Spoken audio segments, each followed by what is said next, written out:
At the high school reunion, she disappeared with her classmate. Later, I opened the storage room door. They were bent over the teacher's desk. I didn't want to go to the reunion in the first place. 10 years after high school, what's the point?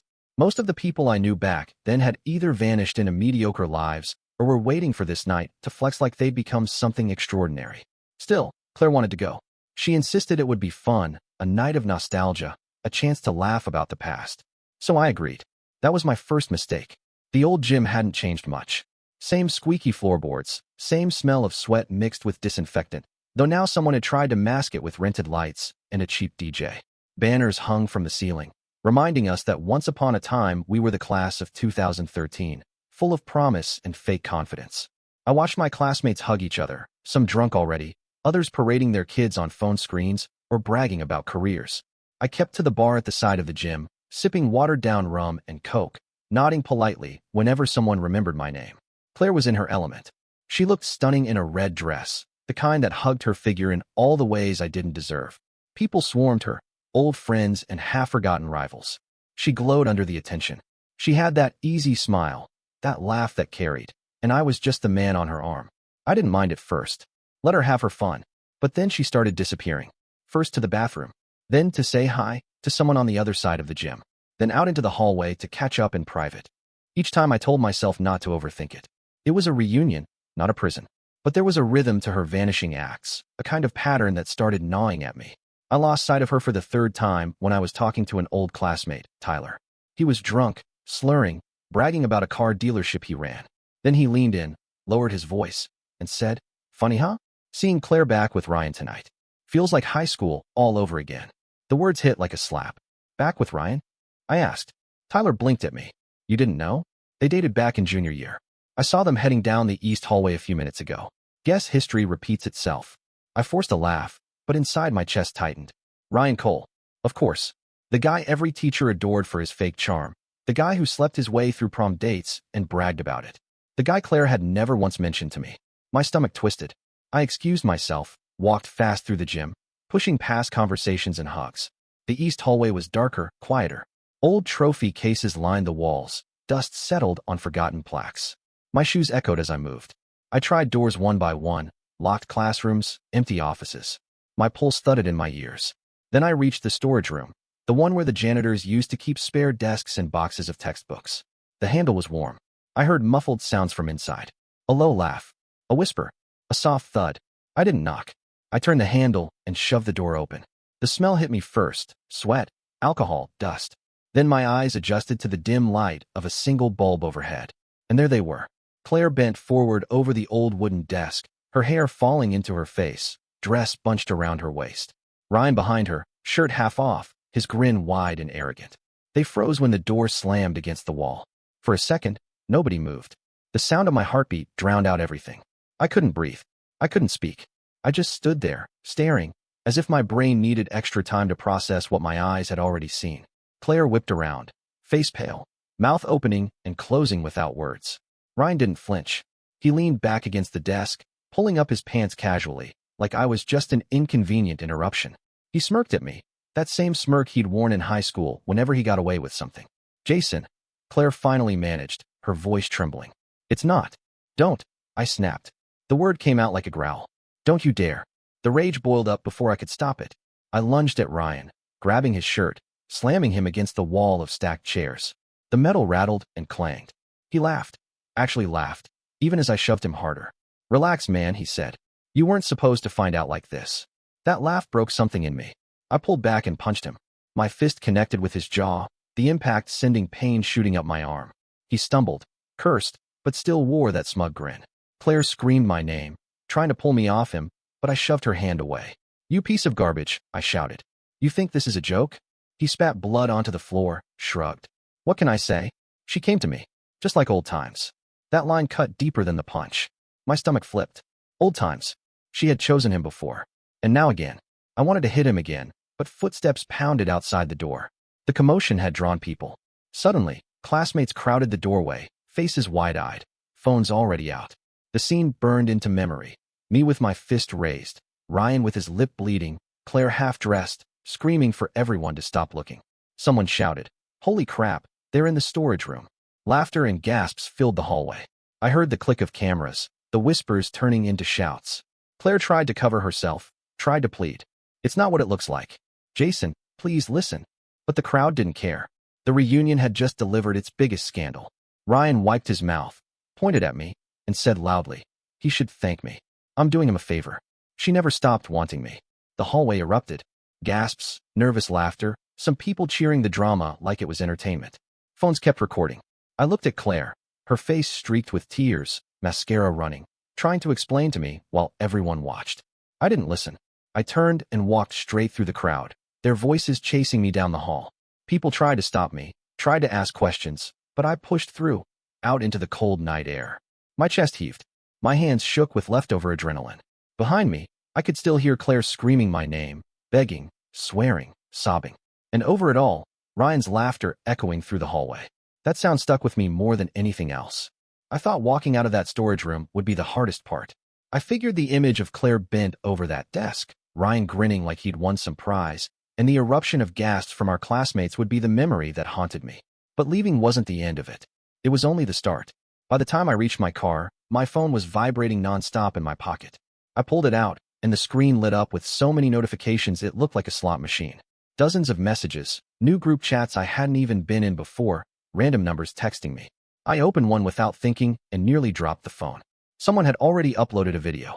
There I was, shoving Ryan against the stack of chairs, Claire screaming, her dress pulled halfway up, Ryan smirking through the chaos. People were laughing in the background, a chorus of "oh my god" and "holy shit" echoing over it. Someone had even given it a title, Storage Room Scandal, Class of 2013 Reunion. The moment wasn't just my private humiliation anymore. It was entertainment for the whole town. By the time I got back to my apartment, my phone battery was nearly dead from the flood. Old friends I hadn't spoken to in years were messaging me. Some offered sympathy. Others sent the video with a string of laughing emojis. A couple just said, "Man, I'm sorry, but that's wild." I threw the phone onto the couch, but it kept buzzing. Claire called 23 times before I blocked her. She filled my voicemail with a soundtrack of sobbing, begging, and half-excuses. I played one out of morbid curiosity, her voice cracking as she said it didn't mean anything, that she'd had too much to drink, that Ryan forced himself on her, that it was just nostalgia. She switched stories mid-sentence, stacking lies on top of each other. I deleted the rest without listening. The next morning, my mother called. Her voice was brittle, the way it had been when my father died years ago. She asked me if it was true, if the woman she thought was going to be her daughter-in-law had really done what people were saying. She had seen the video. Everyone had. I told her yes, it was true, and for a long stretch neither of us spoke, just the faint sound of her breathing heavy on the other end. I realized the scandal wasn't mine alone. It had seeped into the people around me, staining everything. At work that Monday, my boss called me into his office. He was an alumnus of the same high school, so of course he had already heard. He closed the door, rubbed his temples, and told me clients had been asking questions. He said he wasn't firing me, but the whole mess was becoming visible in ways that could damage the firm. That was the word he used. Visible. My humiliation had turned into some public brand everyone else had to manage. Meanwhile, Claire was busy trying to save face. Since I wouldn't take her calls, she turned to Facebook. She wrote a long, rambling post about how I had lashed out in jealousy, how Ryan was just a friend, how the video was misleading. She painted herself as the victim of a misunderstanding. It didn't work. People weren't buying it. Screenshots of her with Ryan in that room spread everywhere, and every time she tried to defend herself, someone dropped another screenshot or clip. The internet had decided she was a liar, and once it decides, you're done. 2 days after the reunion, I heard a loud knock on my door. I opened it to find Claire standing there, her makeup smeared, hair tangled, looking like she hadn't slept in days. She begged me to let her in. I told her there was nothing to say. She tried pushing past me, but I held the door. She said she loved me, that she had made a mistake, that Ryan pressured her. She changed her story 3 times in 30 seconds, as though if she just found the right version I'd forgive her. Behind her, I saw my neighbor watching from across the hall. Another door cracked open further down, people curious to see the drama live. They had seen the video, now they were seeing the aftermath. Claire dropped to her knees, clutching my leg, sobbing loudly enough for the whole floor to hear. I told her to leave, my voice sharp, and the words echoed down the hall. She finally stood, her face twisting from sorrow to fury. She hissed that I'd regret throwing her away, that everyone would believe I attacked Ryan, and stormed off in her heels, leaving me standing with the eyes of my neighbors burning into my back. The next morning, the police called. Ryan had filed a report. They wanted me to come in and answer questions about the reunion incident. I sat in a buzzing little room with a flickering fluorescent light, giving my statement. I told them I'd walked in on my fiancé with another man, that I shoved him in rage, that I hit him once, and then walked away. The officer nodded and said several witnesses had already stated Ryan provoked me, and there was footage that showed him laughing and taunting me. For the moment, it wasn't going anywhere. But the fact that I was even sitting in that chair, explaining myself like a criminal, made me sick. When I walked out, my phone buzzed again. Photos this time. Ryan at a bar, his jaw swollen, grinning with a drink in his hand, showing it off like a trophy. And sitting next to him, laughing, holding his hand, Claire. I stared at the screen until my knuckles went white. That night, I couldn't sit still. I couldn't hide inside my apartment while they sat there parading around like celebrities. So I drove to the bar. It was one of those dives with sticky floors and half-dead neon lights. The second I walked in, every head turned. People recognized me instantly. Whispers rippled, phones lifted. They all knew who I was. Claire saw me first. Her eyes went wide, her smile vanishing. Ryan smirked, raised his glass, and called across the bar, "If it isn't the star of the reunion." The place erupted with laughter. I walked toward their table, every step measured, my fists clenched at my sides. The room went quiet as I stopped in front of them. I asked Ryan if he really thought this was funny. He leaned back in his chair, draping his arm around Claire, pulling her against him. He told me it was history, that 10 years later she still knew who she wanted, that I should face it. I'd lost, and she had chosen him. The words dug under my skin, but before I could answer, a voice cut through the silence. It came from behind me, slurred but clear. Lisa, Claire's old best friend, stumbled forward from the bar, drunk and swaying. She looked straight at Claire, then at Ryan, and laughed bitterly. "That's not the whole story, Ryan," she said. The tension snapped like a wire. Ryan sneered at her, told her to shut up. But Lisa just smirked. She told him Claire hadn't only been crawling back to him. She had been with someone else too. Another man. The bar erupted in gasps. Phones came up again, capturing every word.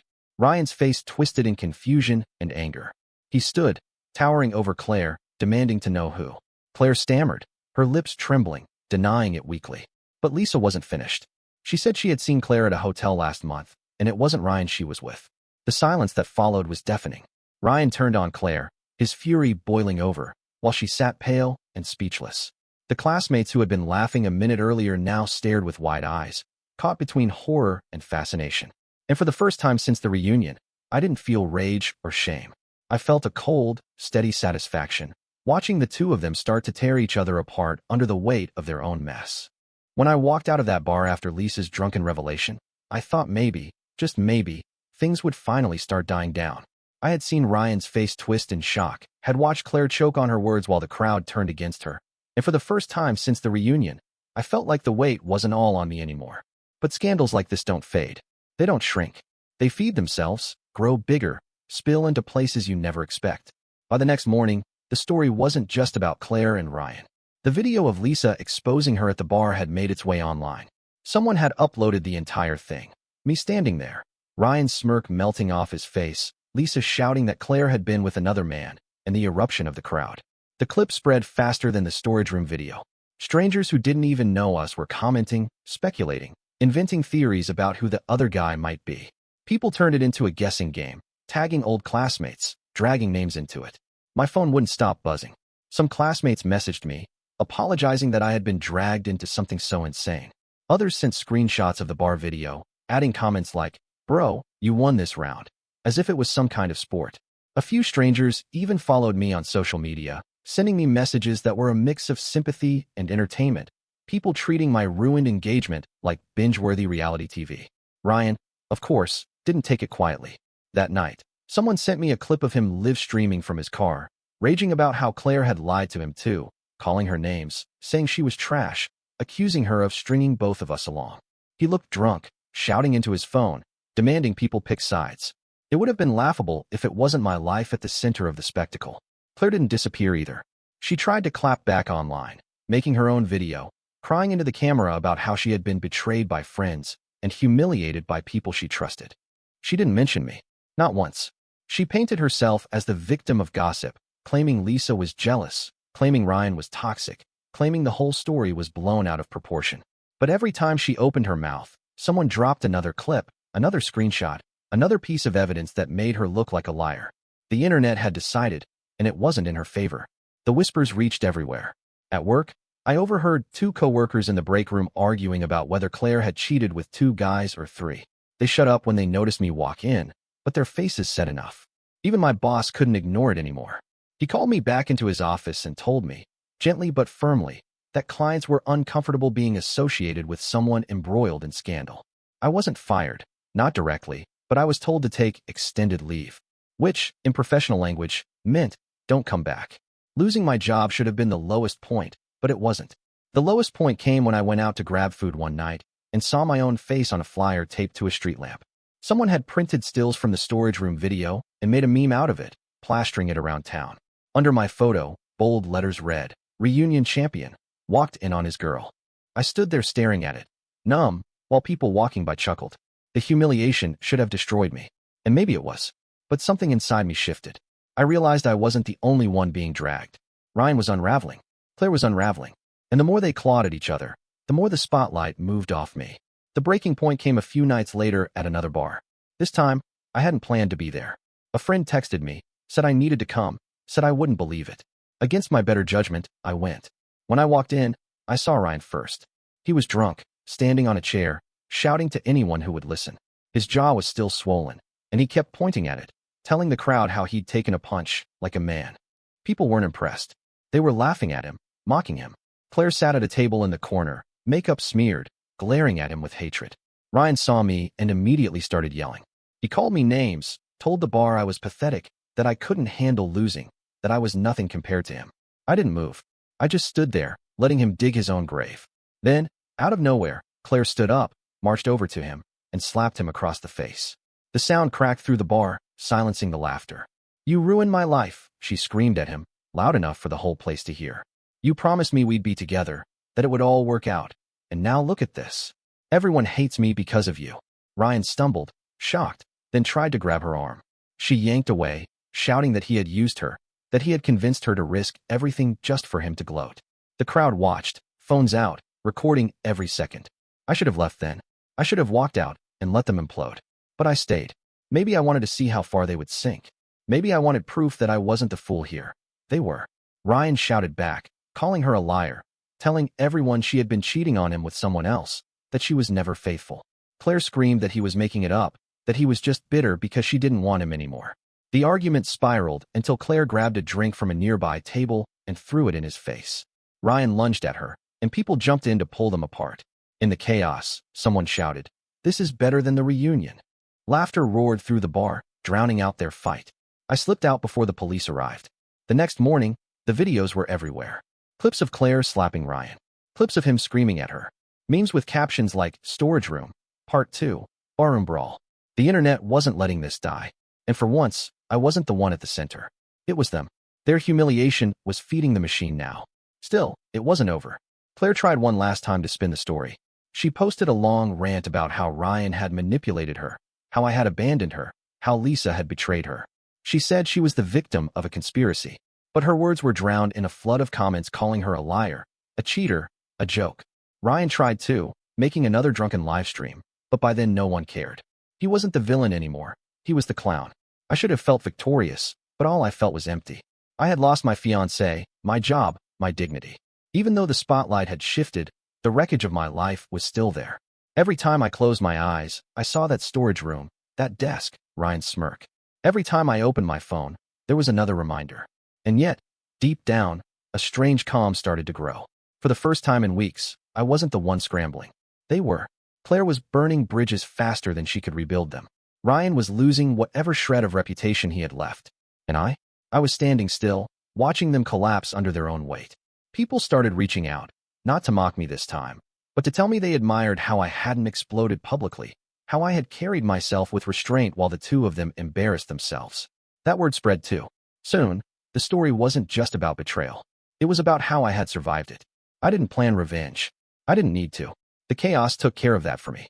I thought after the second bar fight their story would finally burn itself out, but it turns out scandals don't just fade when you expect them to. They linger like smoke, seeping into every corner until there's nothing left to choke on. By the week after that night, the reunion drama wasn't just a story in our town. It had leaked out. picked up by people online who live nowhere near us, strangers who love the mess because it wasn't theirs. They made threads, edits, even parody accounts. Someone created a TikTok account pretending to be Ryan from the storage room, posting stupid, smirking videos in a classroom. Another pretended to be Claire the desk queen. They had tens of thousands of views. I couldn't escape it. At the grocery store, a kid stocking shelves looked at me with wide eyes and whispered something into his friend's ear. When I turned, they were laughing, holding up their phones like they were filming. At first I hated it, wanted to crawl into the floor. But then I realized something. They weren't laughing at me anymore. They were laughing at her. At him. The narrative had shifted. People weren't asking how I'd failed to notice what was happening under my nose. They were asking how she could humiliate herself so badly, so publicly, and still try to spin it as someone else's fault. And they were asking how Ryan could strut around like a king one minute and be slapped across the face in a dive bar the next. I didn't need to defend myself. Their downfall was my defense. Claire didn't take it quietly. She kept trying to climb back out of the hole, making videos where she cried about how she had been mistreated, about how she was just human, and people shouldn't judge. Some people offered sympathy, but most just mocked her harder. The comments sections were brutal. Every time she said something, someone responded with a screenshot, a clip, or a reminder of the storage room. Ryan, on the other hand, tried to play tough. He went on local radio for an interview, talking about how he'd been set up at the reunion, how he was a victim of a smear campaign. The host let him ramble, but afterward the station cut a highlight reel of his contradictions and posted it online. It went viral too, but not in the way he wanted. The final blow came a few weeks later. I was at home, trying to build a new routine, when a friend sent me a link. It was a news article. Ryan had been arrested. Fraud charges. Apparently, he'd been scamming people with fake car deals, promising vehicles that never existed, pocketing deposits. Some of his victims were people we went to school with. He wasn't just a scumbag in love. He was a crook. The mugshot hit the internet like gasoline on fire. That smirk was gone, replaced with a hollow, vacant stare. The same people who had cheered for him in high school now ridiculed him mercilessly. Memes popped up everywhere, from storage room to cell room. Claire went silent for a while after that. I almost thought she'd left town, but then I saw her one afternoon, standing outside a cheap diner in her work uniform, smoking a cigarette, looking 10 years older than she had at the reunion. She spotted me across the street and froze. I don't know what expression she expected me to wear, pity, anger, maybe still love. But I didn't give her any of those. I just kept walking. She dropped her eyes, as if the weight of everything finally pressed down on her shoulders. Her parents stopped talking to her, too. Word was they had cut her off completely. She was living back at their place but paying her own way, scraping together shifts. Everyone who used to praise her beauty and ambition now avoided her. Even Lisa, the friend who had exposed her, wanted nothing to do with her anymore. She was radioactive. As for me, things didn't magically get better overnight. I was still unemployed, still the subject of whispers, still the face people remembered when they mentioned the reunion. But slowly, the story started to bend. The more Ryan and Claire destroyed themselves, the more I started to look like the survivor. People admired the way I hadn't engaged, hadn't tried to scream my innocence into the void. I had walked out and let them eat each other alive. That silence turned into strength in people's eyes. Months later, when the dust had mostly settled, I got invited to dinner by a group of old classmates. At first, I thought it was a joke, that they just wanted to poke at the wound. But when I showed up, they clapped me on the back, bought me drinks, told me I'd handled it better than they would have. They joked that the reunion would never be forgotten, but that in the end I had won. It felt strange to laugh with them, but it also felt like air after being underwater too long. I didn't forgive Claire. I didn't forgive Ryan. But I didn't need to. Their lives had already handed them the punishment I never could have designed.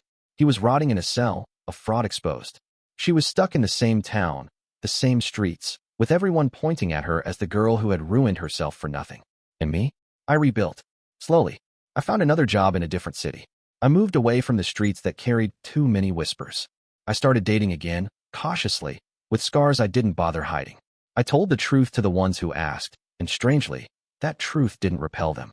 It made me real. The next reunion came years later. I almost didn't go, but curiosity pulled me back. The gym was decorated the same way, the lights still cheap, the floor still squeaky. Faces were older, heavier, more tired. But when I walked in, heads turned, not in ridicule this time, but in recognition. I wasn't the guy from the video anymore. I was the guy who had survived it. Claire wasn't there. No one expected her to be. Ryan obviously wasn't either. But people still whispered about the storage room scandal, like it had become part of the school's folklore. A cautionary tale. Some even told me directly, "That night was crazy, but you walked out with dignity." It was surreal, knowing that the worst night of my life had turned into the story that defined me, but not as a victim. As someone who stood still while others destroyed themselves. I don't romanticize it. I don't call it fate or karma. It was ugly, humiliating, and brutal. It cost me more than I ever thought I could lose. But it also stripped away illusions I didn't know I was living under. Claire was never the woman I thought she was. Ryan was never the threat he wanted me to think he was. And the people who cheered their downfall reminded me of something important. The world doesn't need you to fight for justice all the time. Sometimes it hands it out for you, messy and cruel. When I think back to that night, I don't hear Claire's screams anymore. I don't see Ryan's smirk. I don't feel the rage in my fists. I remember the silence after I walked out of that room, the cold night air hitting my face, the way the sky stretched overhead, uncaring. That silence was the real ending. Everything else was just noise.